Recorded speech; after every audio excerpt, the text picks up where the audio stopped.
We got to a point where gradually we started saying to ourselves, you can't have them, you won't have them, we're going to stop you, and now we're going to try and make sure you can't have them anywhere in Southern Africa.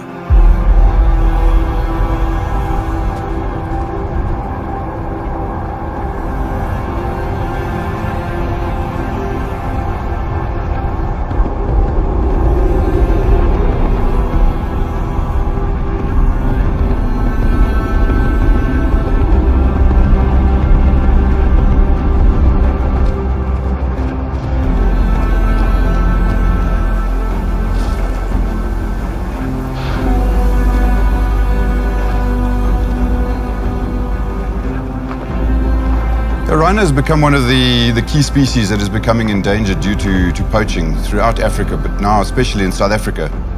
Up until now, poachers have been increasing in numbers and they've become more militarized with weapons, and so of course we've had to do the same. This is not sustainable. The only way to do this better is to bring in technology and things that they do not have. So the first thing people wonder is, why are you collaring animals that aren't rhino? The Wildlife Protection Program aims to protect rhino populations by using mega herbivores as a sentinel to detect poaching activity within a reserve.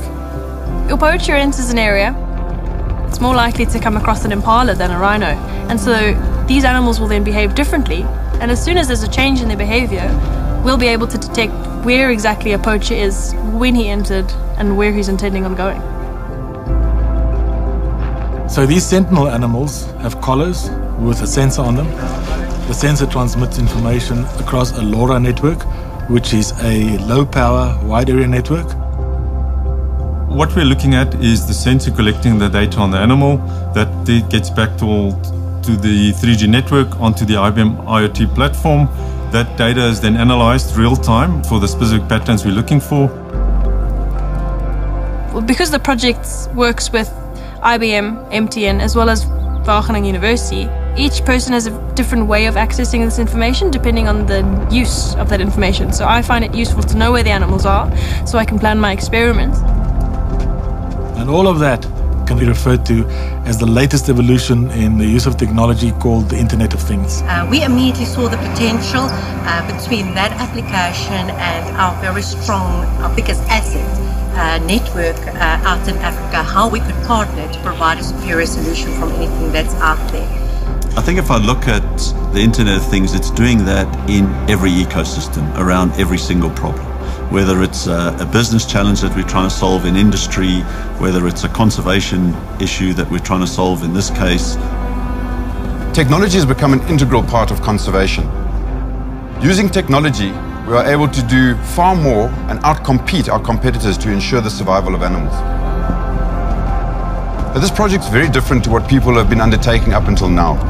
Most people have been reactive. This project, being proactive, allows us to catch the poachers well in advance before they even get close to rhino, hopefully saving animals' lives and our staff in the process. I don't think that us as humans have the right to destroy, but rather the responsibility to preserve.